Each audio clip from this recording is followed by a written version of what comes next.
This episode of the Sam Oldham podcast is sponsored by Turn, the only brand dedicated solely to men's gymnastics. Towards the end of my career, I started to work closely with the team at Turn to design custom uniforms that expressed who I was and where I came from, and they were always able to bring my ideas to life. For years, I wore uncomfortable gymnastics clothing until I started to wear Turn, whose uniforms are built with their attention to detail and quality in mind. Go check them out now at turn-gymnastics.com. and enjoy the episode. In 2009, whilst filming Harry Potter and the Deathly Hallows, David Holmes suffered a life-changing injury that resulted in him breaking his neck during a test stunt. For a decade, David doubled for Daniel Radcliffe in one of the most successful film franchises of all time. A documentary titled David Holmes, The Boy Who Lived, was released in 2023 that shares his incredible story. As a kid, Dave found the sport of gymnastics, training at South Essex Gymnastics Club. His legacy is now intertwined with the amazing charity work he's the driving force behind, and this is his story. How was that, Dave? Was that okay? It was a great introduction. I'll take that. Sam, thanks for coming out today. I really appreciate you. Thank you for having me, mate. It's an amazing home that you've got here. Thank you very much. Like I told you before we went live, I watched the film about your life and your story, and genuinely it's one of the best pieces of storytelling I think I've ever watched. I was really inspired by it, and I think I needed it probably at that time in my life as well. So thank you. This is quite a personal episode for me. So. I've got another thank you. Thanks for the endorphins that you gave me. I was there 2012 when you and the boys, you got your, should be silver, but when you got your bronze at the Olympics. I've been part of the gymnastics community my whole life, and to be able to see some of my generation's work coming to fruition with you guys up on that stage. It was one of the best days, and it was brilliant. So thanks not only for the endorphins, but for just like showing that the work and commitment that people put in life can come back and in like massively. So yeah, appreciate you. Oh, thank you very much. I've not actually chatted to many people that were there. We had one young lad that was a really little boy, and he came on the podcast recently, and he showed me a picture of me and him, and I was like, oh my God, that's amazing. Like, because I think at the time I was 19, and I maybe took for granted the magnitude of the occasion. It was just an incredible. I'm glad that you got to witness that. It was amazing. I was in the disabled area next to my best friend Danny Lawrence. Danny was part of the British gymnastics team for years. You obviously met him plenty of times. Danny was coached by Scott Hand, who's also Max Whitlock's coach. And then early in Max's career, Scott and Max came out to this house, and Scott said, listen, there's a real good chance Max is a real talent. Would you be able to, jump on board and help out in any way I can? So I was one of the early young sponsors in Max's career early. Helped him out, like getting closer to the gym and being able to now see what he did and what you guys did on that day was just a real, like, lovely, warm feeling. That must have been almost like a full circle moment for you, Full circle moment, yeah. Obviously, my journey, as you know, with breaking my neck in the stunt industry is fraught with some tragedy. But at that moment on that day, I was just like, you are part of something, like not only from being a kid, but like also as an adult and post-injury. So yeah, I'm really grateful for it.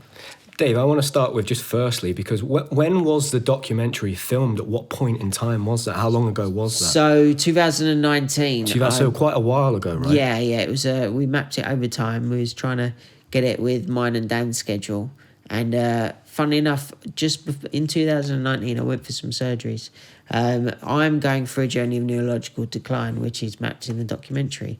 But unfortunately, I left hospital as a tetraplegic with two arms. Both arms had the same function as this one. So firing half a tricep and half a bicep. Never had hand function. So I actually left hospital in a manual wheelchair.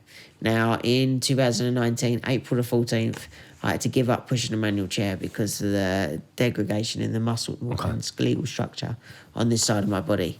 So I decided to roll the dice and go for a very, very risky surgery, which meant opening up the back of my spinal cord again, shaving off some more scar tissue, putting in checking on the shunt that's in place, And all what happened was it was from a syrinx. So straight after my injury, all the white blood cells went to the bruising.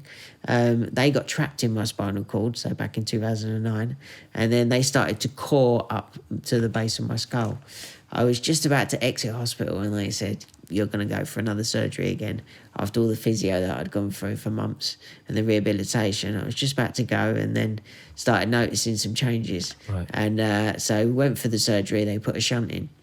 Now, since 2016, I started to notice that tricep not firing, and it started to get weaker and weaker. They said, it's really risky, let's leave you where you're at. And then in 2019, after giving up on a manual chair, I was just like, I wouldn't be able to live without trying. So I rolled the dice, I risked it. One surgery led to 5 surgeries and a brain surgery afterwards. Wow. So yeah, nearly passed away, but I survived. And in life, I always say you're either a victim or a survivor. I'm very much a survivor. Just before I had done those surgeries, I had the best holiday of my life. Went on a safari, made sure I gave myself some good memories to get through. And then I had the surgery and was staring at the ceiling for 3 months with like more complications. And I was in 2019 on Christmas Day, I was in Queen Square Hospital with my mum and dad. And I was having the brain drain that was stopping the spinal fluid leaking out my scar. I had that removed on Christmas Day. And I'll never forget because it's a really tough time. And I was in a hospital ward and my mum and dad bought me up a roast dinner, and it was the first time I'd eaten properly in about a month, and I had a Christmas dinner. And me and my mum and dad, we were like in a very uncomfortable, like it wasn't the nicest of environments to be spending Christmas on. But I had a TV in my room, and on the TV was the film Oliver Twist. Right. And that film, and it'll always be one of my favourite films of my life, because that film helped me and my mum and my dad just be transported out of that hospital bed and into a great story. And that, for me, was like it was a reminder that Harry Potter does that for a lot of people. And my contribution to those films shouldn't be like taken for granted in how the warmness it gives me with my journey. So what Oliver Twist did for me, my mum and my dad, I know that kids in conflict zones all around the world watch Harry Potter on phones and see the stunts that I performed, and it makes them feel safe. And never underestimate the power of storytelling. And now my legacy is not just my stunt accident. My legacy is now the documentary and the outreach that that's had. And every day I look at my phone and I get messages from people.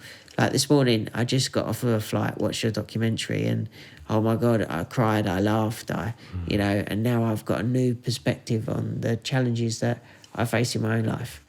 And that's a really lovely thing. Yeah. I think it's amazing, Dave, because a lot of people will have watched your documentary this winter and they will have imagined that timeline is pretty recent, right? But that's back in 2019. And I think a lot of people like me might have watched that documentary and afterwards, for some time afterwards, thought, I wonder how David is now. Yeah. So how are you now? Because that's 5 years that's passed now. Busy, that's for sure. I've lost more function in the arm, and I continue to do so. So the last one to really go was the bicep throwing on the front. Okay. The next one will be pronation. So as the ability to turn the wrist over. So all the time I'm having to consciously let go of that side of my body and make adjustments. Now, my surgeon and the people that are specialists have told me that breathing, speech and swallow is very potential to be affected. Okay.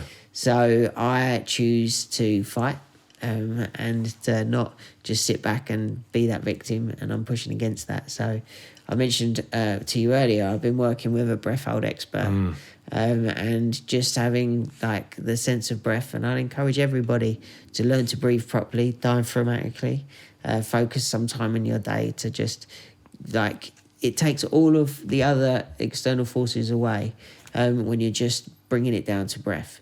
So in the morning I do box breathing in the shower, which is 5 seconds in, hold for 5, 5 seconds out, wait for 5.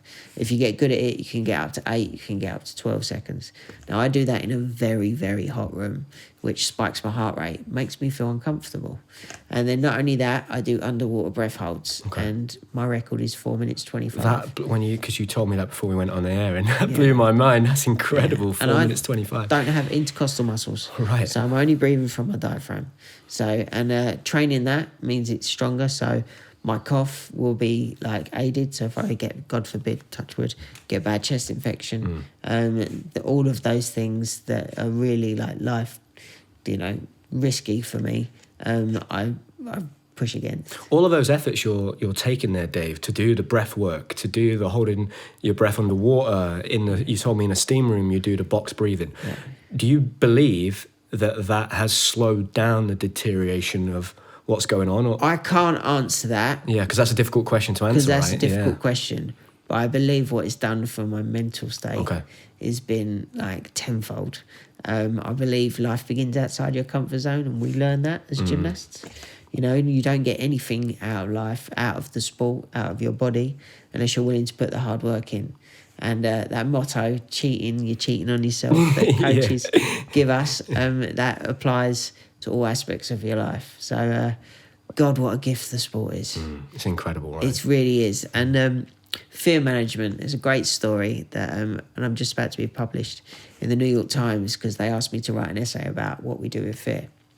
My first coach, Nick Innes, who's out in Australia now, and it was at Havering Gymnastics Club with a few friends, Matthew Jackson, who runs Jackson's Gymnastics Consultancy, Matthew Bates, who has reached out to you. This morning, this morning, because his sister. So me and those guys, we were at Havering Gymnastics. It was a small gymnastics club. And I was doing Pirouette and P-bars. Okay. And I went for an attempt on my own after being supported all the time. And I came down, smacked both my knees on the P-bars. Welts, bruises, tears. I must have been 6 years old. Bruised toes, bruised kneecaps, sitting there with an ice pack. And Nick just sat me down. He come down to my level on the floor.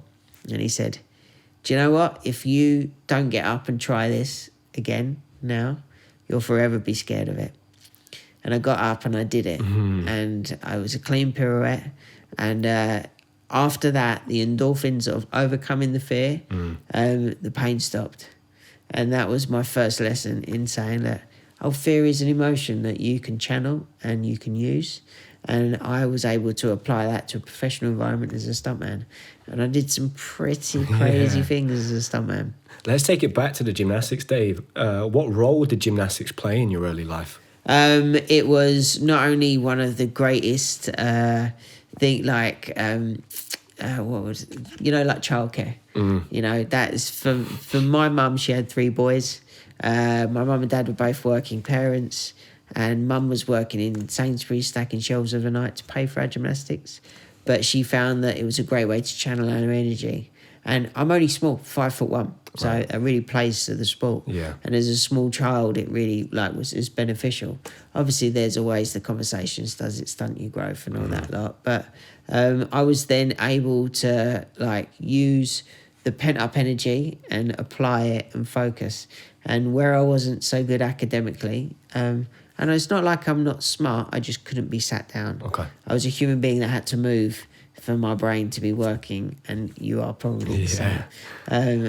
Had to move for my brain to be working at its best. So gymnastics is a great way to channel that and to bring my focus down.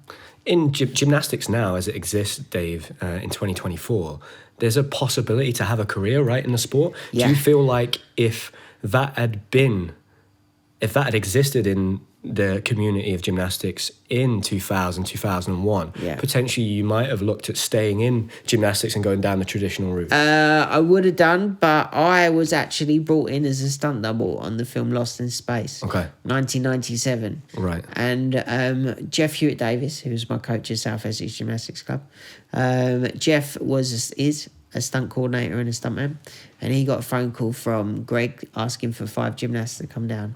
Myself, Danny Lawrence, my best friend, and a few other gymnasts went down to Shepperton Studios, and we lined up and they got the actor next to us, and I was the right size and the right height and the right face shape for it. Right. So I got the job, and I got to spend the summer of 14 years old at Shepperton Studios, hanging around with movie stars. I mean, in the film, there's top actors. I mean, Matt LeBlanc was in the film. So in the 90s as well. In the 90s, 97, Matt LeBlanc, the most famous man in the world at the time. And I was hanging around with him, and I was, doing little gags, and the first time, and I always say this, like, a film set's a very magical experience. You go through this giant door, it's like an airlock into fantasy world, and you see the back of a film set and the bones of it, and it's scaffolding and wood, and then you go around the corner and then you see the camera reveal. The first set I saw was the inside of a spaceship, and I was glued into a rubber suit, and Greg Powell, my stunt coordinator, was like, there's going to be a pyrotechnic there where a robot shoots, and can you dive out of the way? And me and Paula Thomas, who was another gymnast, me and Paula were the young stunt doubles, and we both dived out of the way like a dive roll. Greg and he's a man that smokes cigars like Winston Churchill or Tony Soprano. He saw both me and Paula just go full send on it, started laughing, put his cigar to his face, lit it, and was like, that'll do, you're in. And then I literally spent a whole summer that year at the age of 14 in the film game. And were you hooked from that moment? Oh, it's like I fell in love with it. Yeah. It really is an amazing thing to be part of. And when you see the collective experience of a film set and all those super talented people gathering together for the sake of telling stories, you can't not. It left an indelible impression on me, not just the fact that you get amazing adulation when you do a stunt and the crew clap you. Very different to a competition, because it's more visceral and it's just you, and you don't feel like, there's another gymnast being clapped at over there. Okay, yeah. But also you're treated as a young professional. People say, you're treated as an artist. And outside the gym club, that was the only place that had happened to me. Right. And being small and being like a difficult person to be like kept in a classroom, I was just like, no, this is the job for me. So I went back and continued my gymnastics career, done some more competitions to around 16, 17. And then I done a day's work on the film Bedazzled with Liz Hurley. Okay. And you see me and Danny and a few of the other gymnasts in a classroom. And the shot was, can you... Liz Hurley, I mean, it was cut out of the film, but Liz Hurley is a substitute teacher. Okay. And we all had to fancy her. Right. Not the hardest acting to do. She drops a balled rubber, and then I'm at the front of the classroom, and I dive on to get it, and all the other gymnasts dive on top of me. And that was the stunt, and it was the same stunt coordinator, Greg. And Greg mentioned to me that he might have Harry Potter. So I took my mobile phone number, and it was I had a flip phone like the Matrix at the time. And he took my mobile number, and I just about to start the second year of college. Called me up, and he said, come in for the first broomstick test. And because he mentioned Harry Potter like on that summer shoot day, I went away and read the first So two you were books. aware of...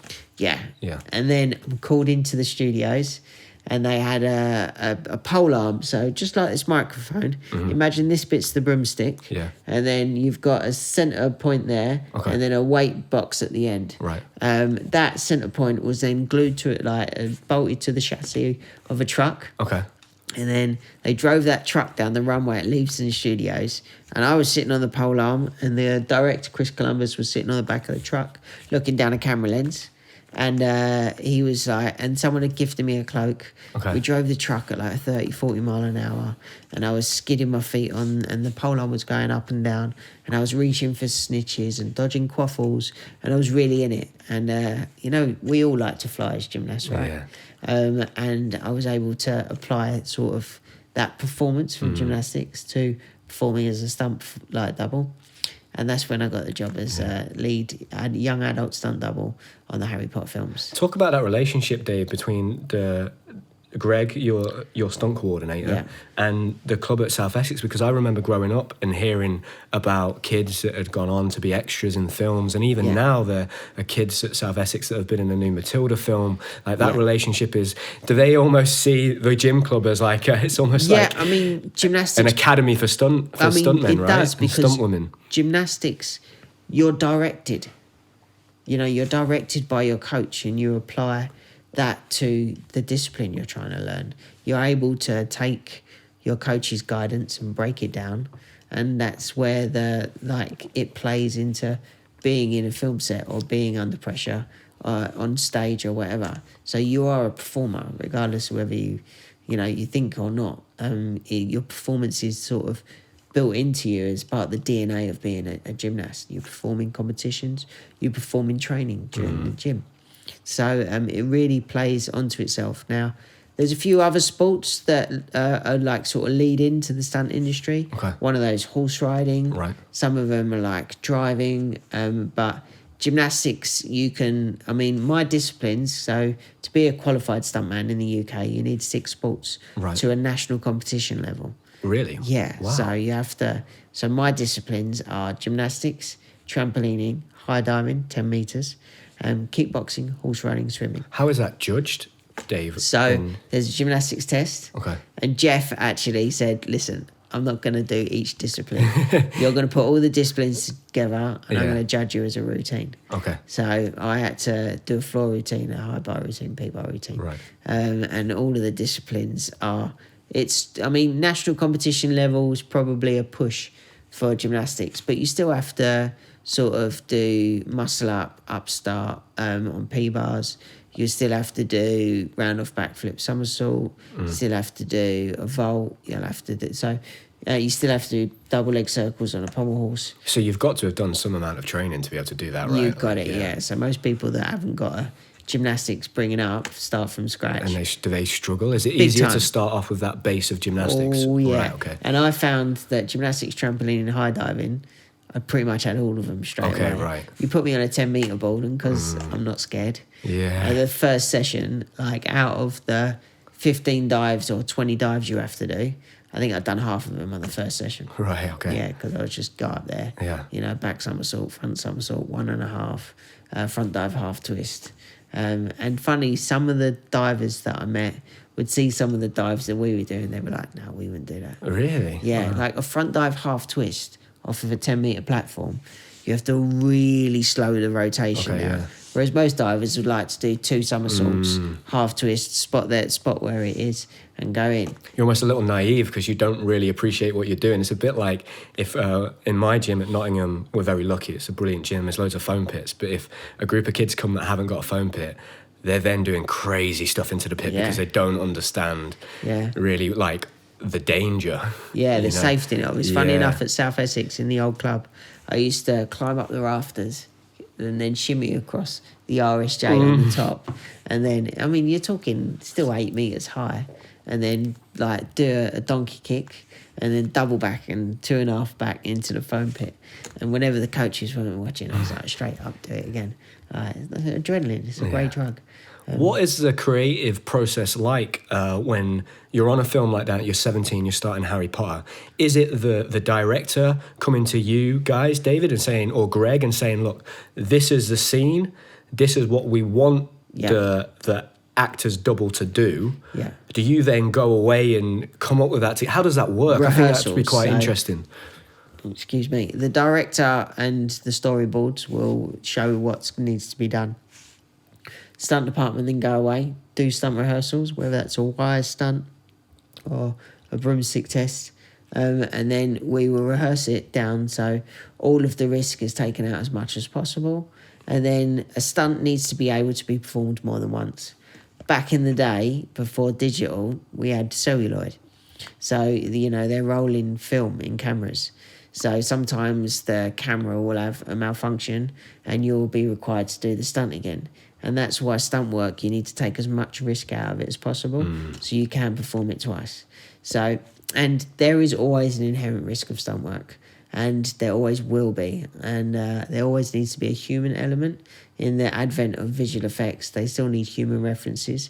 And I still believe audiences can tell what is a real stunt and what isn't. You've only got to look at the John Wick films to know that there's real gags involved, or Tom Cruise jumping off that dam in the recent Mission Impossible. And I do believe, even with AI coming on board, that there will always be a place for stunts within the film industry. How involved are you in that process, Dave, as the actual stuntman or stunt woman? Are you given any scope to go, look, guys, I think maybe I should move this way? Absolutely, Right, yeah. okay. You get creative freedom to make it as expressionable as possible. Sometimes they go, it's a bit too violent, especially on Harry Potter, it's a kid's film. They're like, that's probably too violent a stunt. Funny enough, my best stunt was cut out of the Harry Potter films. I was going to ask you, what was the stunt in the Harry Potter films that you were most proud of? Well, the ones that make it on camera, I doubled Harry, Ron, Hermione, and Malfoy. So the first time you see me on film, I'm actually underneath the bathroom stalls, dressed as Hermione as the troll smasher. Okay. Then on the first film, the stunt where Ron is on the chess piece. Yeah. And the chess piece goes, if you pause it, you can see my face. It was me going off the back of the chess piece. I've done various stunts for Harry, and I will mention that there was another gymnast, a young stunt double, Tolga Keenan, that done quite a lot of stunts and is now a very successful assistant stunt coordinator now. So I was training Tolga a lot.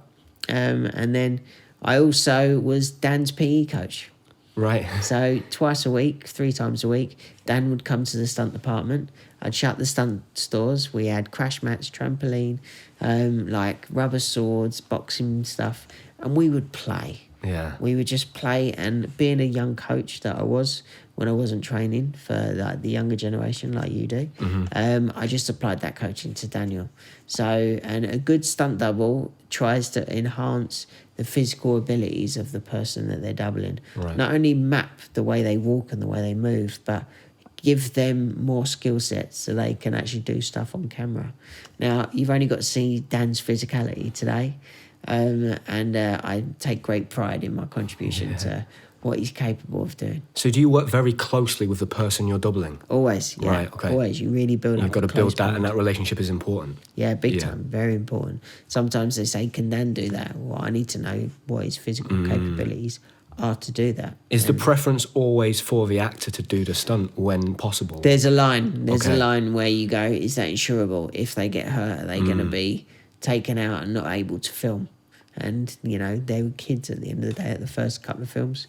So that's why I doubled quite a lot of them. Okay. But stunts that I am really proud of, you know, when Harry and Malfoy have the wand fight in the second film? Yep. That was me wrapped in a wire as Malfoy and spinning out of frame. Yeah, that was a great one when Malfoy comes off his broom. Because he spins, doesn't he, sideways? Yeah, you got it. So it was in the stunt harness. A wire was fed through the costume and wrapped around the stunt harness underneath the buckle here. As the wires pulled, I opened up and sort of spot my landing and then bring in for the spin. So bring my arms in, rotate too, and then open my legs up, slow the rotation down and land right in front of Alan Rickman. Looking up at Alan Rickman as Snape, I was like, my leg just nearly hit his foot. He was like, that was close. You know? Really? Yeah. Wow. What a lovely man he was. And what he did and the generation of actors did was really bring those kids up. And the first 2 films, it was very much protecting and nurturing their talents. And as the films went on, they worked with different directors. And worked with different actors. I got to see actors pass on their knowledge and their talents to a young generation in the same way I saw my coaches do with me. Yeah. So watching that be passed on was just it's a gift. You were a little bit older, obviously, than Dan when he started in those films. How quickly was everybody in that project aware that this is a big thing? I think when we started seeing kids camp outside bookshops. Right, okay. And after the first premiere, we were like, oh my God, this really is a big thing. And you don't know in a film. You could make a film and it be a hit or a miss. I actually done the film The Golden Compass. I remember that film, yeah. Everybody thought it was going to be a big hit and it would go on to be a big trilogy. The film just didn't hit in the box office, so then they scrapped them doing the second and the third one. But then they remade it as a TV series not long ago. But Harry Potter 1, Harry Potter 2, it really solidified the fact that this franchise is going to go and going to continue going. My biggest fear was that Dan would outgrow me because I was only a small guy. Okay, right, yeah. Yeah, so I was a bit like, if he gets bigger, then I might be out of a job. Thankfully, he's small. Our relationship just got better and better. He, went from being my little brother that on the first 2 films to being one of my best friends, and he still is to this day. So you lot got to watch him grow up in front of the camera. I get to see him grow as a man in like his young family and in his life. And I'm very grateful to always have him around. When you're part of that world every single day, Dave, do you lose the magic? Because it's work, right? Yeah, it's work. That's a question that my partner asked. She was also we're big Harry Potter fans. She was excited that I was coming today, and we both watched the documentary at Christmas. And I said, is there anything you would ask him, as someone that is a fan and doesn't have that connection with him like I do in terms of the gymnastics background? She said, just ask him whether that magic ever goes away, I think you can take it for granted, and I did do it sometimes. But what I never took for granted was the fact that I was working with the best of British talent in front of and behind camera. And I was just a sponge. I was learning off of everyone. Whether that's camera angles, lighting, whether that was the stunt department and how stunts are built up and developed, or it was just being surrounded by that much talent.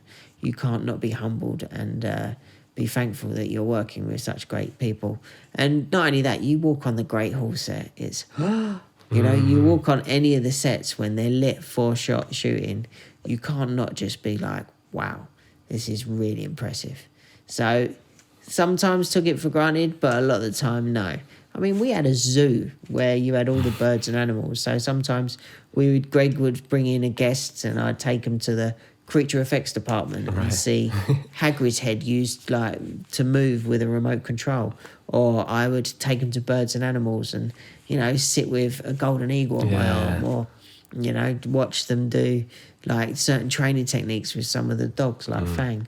There was you can't not be sort of, and even on locations, going to Scotland and Black Park. And we worked in the Bodleian Library in I think it's Cambridge or Oxford. It's one of the oldest libraries in the world. Yeah. I was on a night shoot there. I fell asleep in one of the bookshelves. When you work on a film set, you get to, on location, you get to... Some incredible access as well, right? Unbelievable access.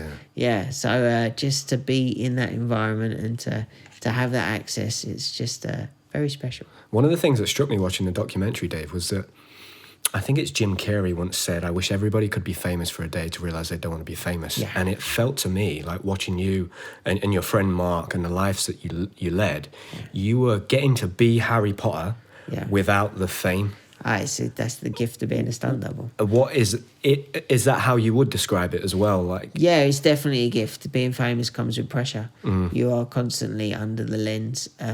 Daniel still has that pressure to this day, and now since my documentary came out, I understand that responsibility. I'm responsible to the people that were willing to share their journey and with my journey in the documentary, with Daniel, and then also as a wider disabled community. I now know I've got a platform and I need to use it wisely to raise awareness and to just be a better version, because I know what it's like to feel like a second-class citizen. I've had it far too many times, and now instead of just letting it happen, I will push back, and I do that. Everyone says to me, spinal cord injury will be fixable, and this, that and the other in the future, and I say, don't wish for me to be fixed. Wish for me to live in a society that accepts me for who I am, because there will always be children born that have got on the range of disability that need to be in wheelchairs, or neurodivergent, or severely autistic. All of those things that we need to work on in society. I take that responsibility on board and try and represent the people, not just in my life that love and are connected to me, but in the wider community. Yeah. Dave, you sat in a really unique position being able to watch Dan, Rupert, Emma Watson, Tom Felton grow up into that child superstar bracket. And I'm in a sport where, if you are the best female gymnast in the world, the chances are you're going to the Olympics at 16. Yeah. From your perspective, what is the negative impact on somebody's development as a child when they get that much of a spotlight put on them. attention. Yeah. I think that like for Dan, for example, I think he towards the end of the films he definitely felt the weight of the franchise on him. And at one stage I was in hospital and he was finishing the films off, and I could tell he wasn't taking care of himself, getting enough sleep, eating well, all of those things. And I had a feeding tube and a neck brace on and just gone from spinal surgery, and I just said to him, I was like, can I swear? You can do what you like, mate. Don't fuck this up. Yeah. I was like, don't throw this away. Don't be that person. And he still had a journey to go through with like all of that pressure. And you wouldn't be human if you wouldn't find some faults along the way and pick up some bad habits. And then I look at Emma, for example. She was under the lens of growing up as a young girl in the early 2000s and before Me Too and before all of that. And we had that in the gymnastics community. Yeah.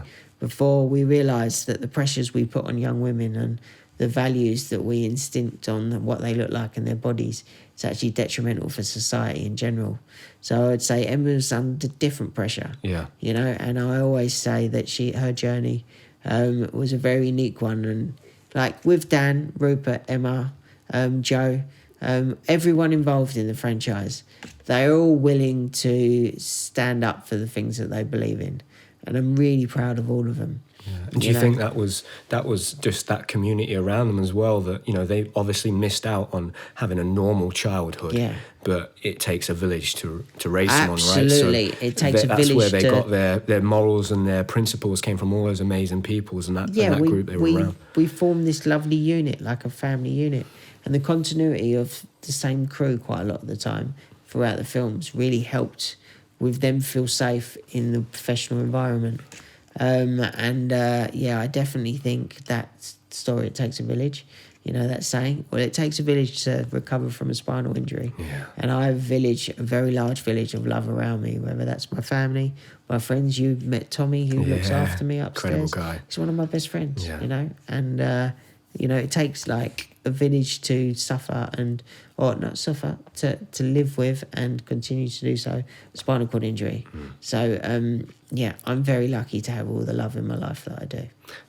Can you tell us, Dave, and obviously you don't have to go into detail, just for people that haven't watched the film yet, maybe don't know your story, what happened, and also can you explain the injury? So I was doing stunt rehearsals on Harry Potter 7. And it was a wire stunt that I'd done loads of times before. And through no fault of my own, I had an impact put on me, which sent me into crash mats at a very large speed.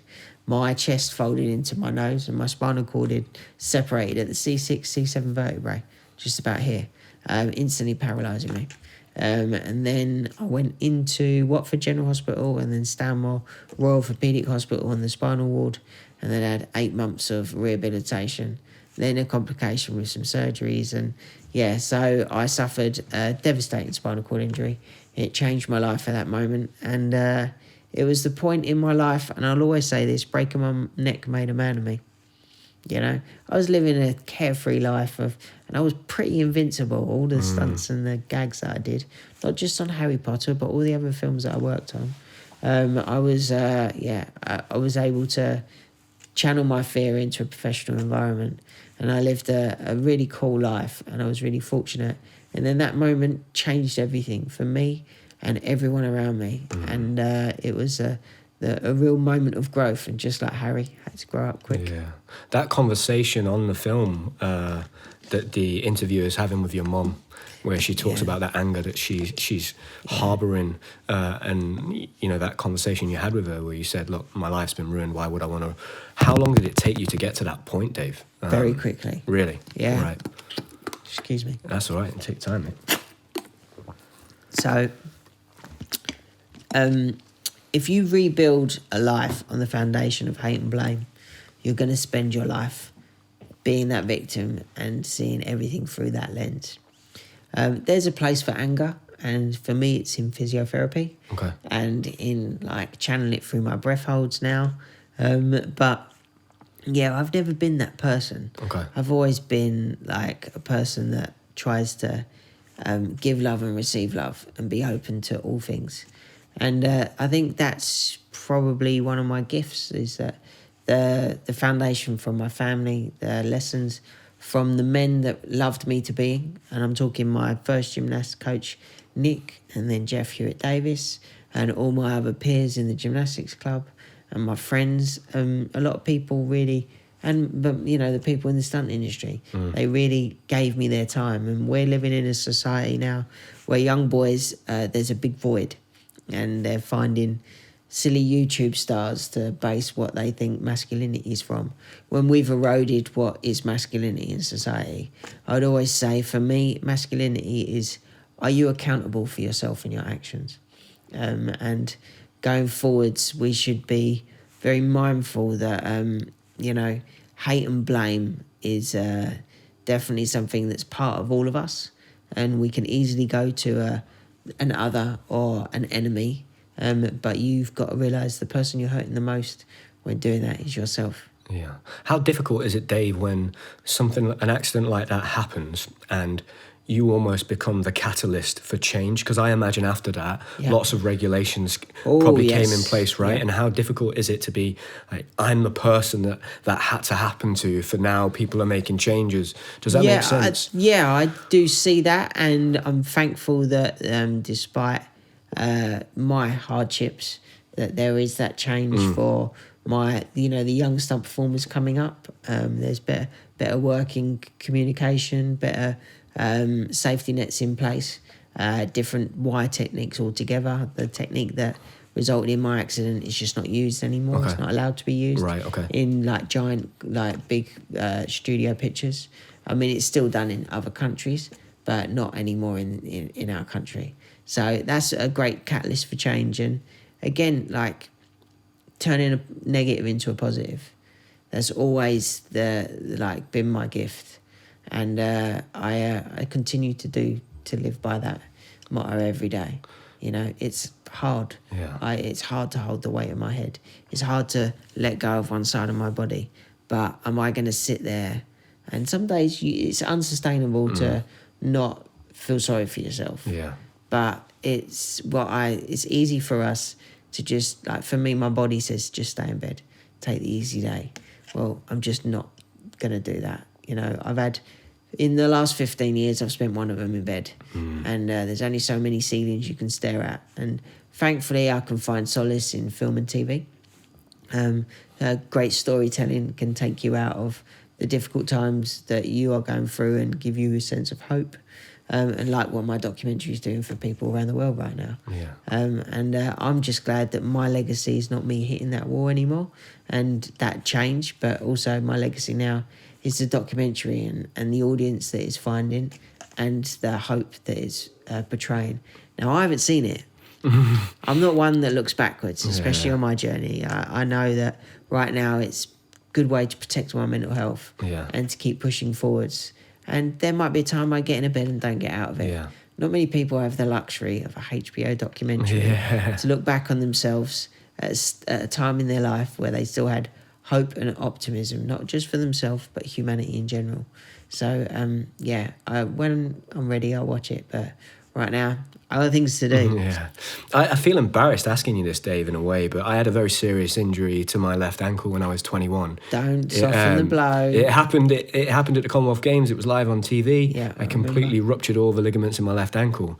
And I can remember at the time thinking, to me it felt... On floor? It was on vault. So I was doing a double front half for the first time. And I felt at the time, gymnastics was my whole world. Yeah. And it felt to me like a bereavement at the time. It was because I knew... I'm never going to be the same again. Potentially, my dream of going to the Olympics and trying to win a gold medal was done. And I can't imagine... Again, this is why I feel embarrassed. No, don't ever what is soften that? that. How do you get to a place where you don't feel sorry for yourself and you make yourself the victim? Because, I did that. I wallowed for a while. It was my brother, actually. I've had them moments. Yeah. I don't think I'm superhuman and not had them moments. I've had them moments. I gave myself a week in hospital. I was like, right. But a week sounds... That's still... I think I was months, Yeah, but I think it's a constant working process. It's every day. It's every day to exist as a human on this planet, to not lean into that, to not be that victim. And every day is a lesson of growth, and you should always apply that. And the lessons from sport and gymnastics and hardship, pressure makes diamonds. You know what I mean? I've always been under pressure, and out of it, I would say I wouldn't call myself a diamond, and I'm not perfect. You've only got to ask my care team to know that I do have those days, and I'm not the easiest to be around, but generally, I keep fighting. What are some of those mental battles that you still face to this day, Dave? I mean, fear, right? Okay. So you learn new fear when you're disabled. Right. The fear of being, like, I can't be left alone. Like, I can't not have someone to call in an emergency. If something goes wrong, I could easily die very quickly. Right. And you have to put safety nets in place to make sure that there's someone going to be there to help you. Even emptying my leg bag, if I can't wee, I'm going to have something called autonomic dysreflexia. And that's where I get stimulus below my level of injury. And my body's way of telling me that is my blood pressure spikes and my heart rate drops. So you can have a stroke very easily. Okay. So I have to make sure that there's safety nets in place and be on the ball with my body all the time. I've learned that what you put in your body, like food-wise, is really important, not only for your gut biome, and like you lose bladder and bowel control with a spinal cord injury. And I'm going to swear, but I've shit myself in some amazing places. Yeah. One of them was up the top of a mountain in Zermatt in Switzerland. And this great story, Danny was with me. And the night before I had a really rich meal. And then change of altitude can affect your bowels. Okay. And me and Danny went up to this top of this mountain to overlook the Matterhorn mountain and the back of the Mont Blanc. And on the way up on the train, my guts just went... I was like, oh, no. So then me and Danny are in a disabled toilet. I was like, and Dan's a strong lad because of gymnastics. I was like, Dan, you're going to have to help me clear this up. And so I was like, first, what you should do is probably take your clothes off so you don't get any mess on you. So Danny's in his trainers, in his pants, right, lifts me up out of my wheelchair. It's that moment we realise we've forgot to lock the toilet door. Right. Toilet door opens and there's a family looking at us, and I'm in Danny's arms with a right mess all over us, and we just start laughing, And humour has always been a tool to help soften the blow. And it's the best medicine. I've had a lot of painkillers, and I actually don't take anything now. Really? Yeah, Wow. no, I'd rather be present. Is that because you want to know exactly how you feel? Yeah, I want to be present. I want to be here. I want to be, I want to know where my body's at. And yeah, that comes with pain and all that lot. But pain is something that's always been part of my life, and I've just learned to make friends with it. Yeah, that was one question that came up when we were chatting beforehand. I lived with my granddad towards the end of his life. He retired at 79. He was still on roofs at 79 years of age. And actually, when he stopped, his health deteriorated almost overnight. So quickly, yeah. And I kind of looked at that and thought, okay, there's a lesson here to learn. And I think making sure that you're keeping your brain active and you're moving is very important. Yeah. Is that why you stay so busy now? Yeah, big time. And obviously it's stepped up since the documentary, but I kind of love it. I've got the limitations of my spinal injury, the the rehab that I have to do, the physiotherapy, all of the things that I put in place to look after myself, just even stuff. But yeah, generally I get busy living. Good friend of mine's Matt Hampson. He runs the Get Busy Living Centre, and Matt, and it'd be a good guest for you to interview. But Matt was in England's under-21 rugby player. Unfortunately, his scrum collapsed, and he suffered a high-level spinal cord injury. And the higher you go, the breathing's impacted. So Matt is actually on a ventilator through a tracheotomy on his thingy. And since his injury, he constantly raised money, and he built the Get Busy Living Centre, and it's an amazing centre that provides rehabilitation for people up north. It's in Leicester, and he works with, they must have 100 disabled people each week come in and get access to physios, an amazing gym, beautiful facility. And that's because Matt wasn't going to roll over and just, let it take him. He was going to turn the negative into a positive. And someone that I admire very much so. Yeah, I would 100% be up for that conversation, mate. He's a cool dude. I'm going to ask you a selfish question here, which is for me, mate. And I actually So I suffer with depression and anxiety, Yeah. and it's been very on and off. I was diagnosed in 2019, and the last 18 months for me has been very difficult. My granddad that I spoke about, he passed away in January last year, and I think everybody around me was very concerned of how I'd react. I was actually very stoic, I think, in that situation, and I tried to be someone everybody else could rely on. The pregnancy with our son was quite difficult for my partner, and I've had some family things that have gone on as well. Just before Christmas, it's been really, really challenging. Some of the hardest weeks of my life, I think. But my mental health has remained pretty strong throughout that. Yesterday, I'm a 31-year-old man, right? And yesterday I spent 40 minutes in the shower crying my eyes out, and I've got no idea why. And I know that it is I think one fear I have is that there's a hope subconsciously that the depression, anxiety won't come back. But I am ill. It is an illness. I do have that. And I guess I just selfishly wanted to ask you the question, like, I can't fathom how you're able to be so resilient and positive, and I try my very best to do that, but I also have a real deep fear about telling the people close to me when I've had days like that, because I can see the fear in them that I'm going to go back, and it doesn't work, right? I know it doesn't work, and I know I have to talk and tell them, but it's still, even yesterday, and I'm well experienced now and well versed with my depression, anxiety, but I did do it. I did. When I got home I was in the gymnastics club for 7 hours, and that really helped, to be honest. I went there. The guys were great. They're incredibly, incredibly respectful. Really, they value my time so much. But my eyes were heavy, and I was really sad. And I actually wanted to go to either my mum, my dad, or my grandma, because I didn't want to tell Connie and just have a hug. And then when I got to the gym, because my dad now works there, he was there, but he was busy, and but it was fine. I got through the work, and I did tell Connie afterwards, and she was like, "Look, I'm glad you told me," but it was hard. It was hard for me to wrestle with that. That's where you're going wrong. How do you deal with those feelings? There's strength in weakness. There's strength in showing your weakness. And I do know that. I do know film. that. Yeah, it's just you can't shoulder it all on your own. You can, like, asking for help is like, and I need help in every aspect of my day. But asking for help, there's no weakness in that. It's the reason why you cry in the shower. Because no one can see your tears. I cry in my shower. But that's cool. You need to purge. It's unsustainable to constantly be that strong in life. And the more you realise that showing weakness reminds you and everybody around you that we're all on our own unique experience as human beings. Mine's very unique. Mine's, and I live a life of great privilege. You've seen the house that I live in. But many disabled people are much less fortunate than I am, disproportionately below the poverty line.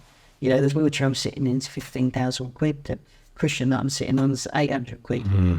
So I have to remind myself that despite how unlucky I am, I'm also lucky with with what I've got and the mindset that I've got and the life lessons that I've given. And gratitude is the best attitude. You got to tell yourself it's the language we have about ourselves and the world around us every day that affects the life we get to live. So you got to learn to love yourself. The biggest relationship you have in life is with yourself.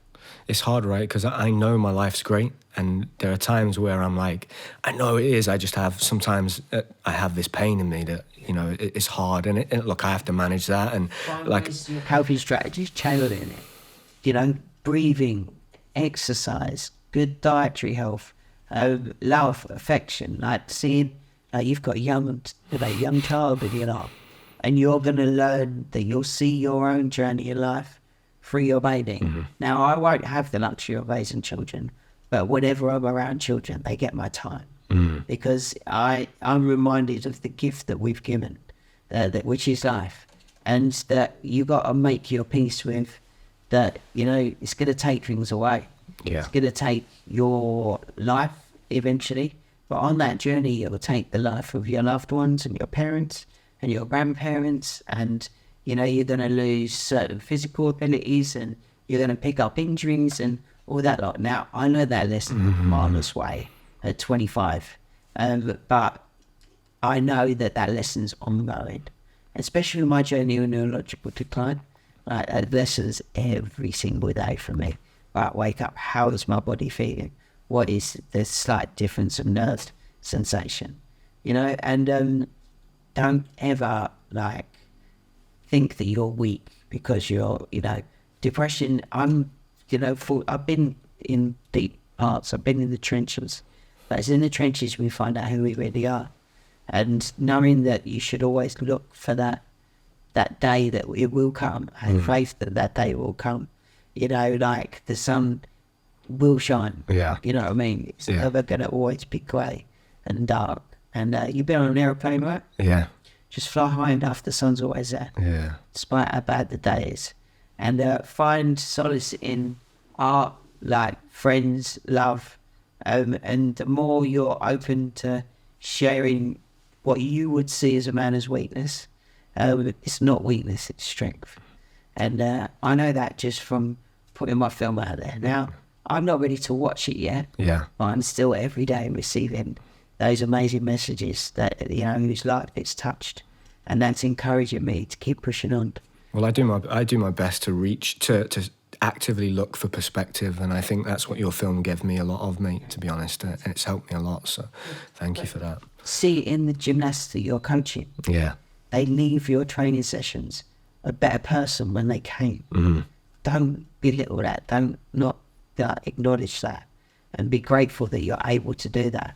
Because the people that loved you to be the gymnast that you are, you're doing the same for the gymnasts that you're coaching, and you're doing the same for the audience that are watching this documentary. So yeah, just never expect it always to be okay, because sometimes it's not. Yeah, it's like that quote, pray for the strength, don't pray for an easy life, pray for the strength to endure a difficult one, right? Like it's going to be hard, right? Yeah. I mean, I'm not religious by any means. I'm following a certain sect, but I will read certain amazing, I mean, some of the books got the best poetry in the world, and God grant me to accept the things that I cannot change, but embrace the things that I can. And you can change the mindset of young gymnasts through being a coach or as a podcast host. I can do the same in just the way I live my life. Yeah. You can see the world for the beauty that it is, or you can see the world for the darkness that it is. We've only got to read the news right now. Yeah. A few places. Yeah. But it's about being now. Mm. Like me and you are here now. Yeah. We're sharing our perspective and our journeys now. You know, you've just opened up to me now. Yeah. You should be proud of that. Like, I've just opened up to you now. But worrying about the past or the future, you have no control over that. Mm-hmm. But I'd recommend everybody to read the book The Power of Now by Eckhart Tolle, and realise that that is all you have control over. So how you react to things is, like, in the present is all you've got. So, yeah, anything that teaches you to be present, and that's why I'll take the pain over the pain. Yeah. You know, that's when I see the lens of my life, I see it through a film camera. I see it through a 16:1 frame, because that was how I grew up on film sets. And like, you might see it through the lens of a competition judge. Some people who read a lot will see their memories like subtitles and see it written. You know, they put themselves in the room, but also there'll be a subtitle underneath. Like I say, we're all on our own unique journey. And how you forge your way through this world, just be willing to tread your own path. I think one of the relationships in the documentary and the film that I found most powerful was yours with Greg, and the dynamic of that relationship, and you can quite clearly see that he still carries that guilt around with him. He carries that scar like the one on the back of Being someone on the other side of that, Dave, where the injury happened to you, right? And Greg, he carries some of that responsibility clearly still to this day. I'm somebody that once came out and spoke to my family, and I essentially said, look, I'm thinking about taking my own life. And I think if you go to that next step, and that happens, for example, and that's quite common, right? Right now, what advice would you give someone that has been on the other side of that and feels like Greg feels, you know? Yeah, I mean, it's a permanent solution to a temporary problem. Yeah, it really is a temporary problem. There is always someone to turn to. You just gotta be willing to show and share the fact that you're struggling. And, you know, whether that's family, friends, you know, someone you meet for the first time in person, to this day. Like, just be willing to open up and share the points where you feel weak. Don't ever feel like it is weak, because it's actually strong. So for my relationship with Greg, it's my film father. I love him. I still love him to this day. There will always be a seat at my table for him. There will always be a seat for me at his table. And despite our relationship and the scar that he carries and the weight of my dead body that I carry, I still love the man, and always would do. Yeah. As he's, again, one of those men that loved me to be the man that I am. The hard lessons he taught me in the school of hard knocks as a stunt performer. Yeah. He made me a good stuntman. He made me a good professional. He opened up a world to me and gave me opportunities that, like, only a young boy could dream of, and memories and a life that was just, it suited me perfect. So, for anyone out there going through it, like, just, like, know that there's someone there to help, and don't be afraid to reach out and ask.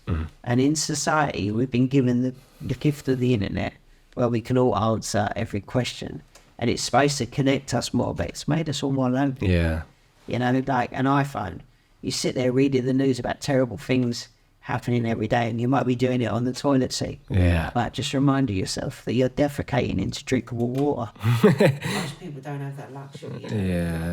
Yeah. Like in the Western society, you're reading those news articles on the phone that precious minerals that people that are really suffering to get that phone in your hand. Like, so the perspective of the bigger picture. Yeah. Just take a step back and remind yourself that you're given a gift, but it's not going to be easy, and make your peace with that. And when you are struggling, reach out and be ready to open up, because that is strength. Amazing, mate. To finish off then, Dave, what have you got in the pipeline, and what are your plans and your hopes for the future now, So much so. This week I got signed up for Red Bull Wings for Life. Wow, okay. Charity, which is the biggest spinal injury charity. So I've ran that race before. Yeah, I was a Red Bull athlete for 7 years. So So the score with Wings for Life, what they do for my community with spinal cord injury. So that's in the works. I'm always raising money for Stalmore Orthopedic Hospital, and if anyone hits my Instagram, there's a link to donate. I'm trying to redecorate the day room. Okay. And give a space for families and people that are newly injured to not just be in their hospital bay, but actually be in a nice room in a nice environment. Amazing. I'm working with Sky TV to help them design the new remote and some skins that are for disabled people to hold the remote. I'm about to do a TED talk on June the 17th. Amazing, wow. I've got a biotech product for a catheter. So anyone that lives with permanent catheterization, I'm asking for a product to be made that will open and close that catheter independently, so I can use my voice to do it, so I don't have to ask a carer to do it for me. So that frees up independence. And after an injury, anything that gives you more independence is a win. That's why I live in this super techy house where I can control the environment with my voice. And then the list goes on. But potentially I might be doing something for Channel 4 for their coverage with the British Grand Prix this year. I've got a book coming out. Wow, so a very busy man. Very, very busy man. Yeah. Very busy man. So, amazing. And I'm always doing stuff like this. Podcast appearances and just spreading the words that, in life, we're all just monkeys on a rock spinning. And spinal cord injury was only recoverable after World War One. So instead of focusing on the negative, remind yourself that we've come a long way. Like, it's only 100 years ago I would have been dead of my injury. Now I can live with it. So the fact that this monkey can sit here talking to you today with a broken neck is an amazing, incredible in the human journey that we are all on. So focus on the good. Just to finish off then, Dave, can you give us one piece of advice? Everybody, right, to an extent, is going to experience part of what you've been through at some point in their life, right? What would be one piece of advice you'd give to someone that still has the whole use of their body, and they can live life to the full in a way in which you can't anymore? You once did. You were a stuntman. What would be that piece of advice, that conversation you had with Daniel, in that hospital? First, be willing to forgive yourself. Okay. Always. always forgive yourself for having them moments of weakness, those moments of struggle, those moments of where you're self-doubting, because that's all part of what comes with the gift of life and an active brain. And then lean into the things that make you feel. Take it from someone that's lost as much feeling as I have. Anything that makes you feel, whether it's good, whether it's bad, whether it's happiness, sadness, that is all part of the human condition. And don't be too afraid of it all. It's part of the journey that we've all got. So wiggle your toes right now. That's a gift. Those nerve signals go from your brain to the bottom of your feet at 200 miles an hour. You're an ex-athlete, so it's probably closer to 300 miles an hour. And that's a gift. Don't waste it. If you're feeling closed in and not able to get on during the day, just get out, see the world. There's no bad weather, it's just bad clothes. Amazing. Thank you very much, Dave. Honestly, it's been a pleasure to meet you, a real honour. And like you said thank you, mate. And like you said earlier in the conversation, I'm somebody that, on a rainy Sunday, my go-to, me and Connie and now hopefully Ozzy, when we will put Harry Potter on, it makes us feel happy and safe. So, Mine's Lord of the Rings. Is it? Yeah. Massive Lord of the Rings fan. 5'1". Me and Hobbits. I dig Hobbits. Oh, amazing. Thank you very much, mate. Thanks for having us. It's been a pleasure. I think the word legend and hero and angel, they get thrown around quite casually, but for me, you really are just an incredible human being. So thank you very much for having us. That's very kind of you. Thanks, sir.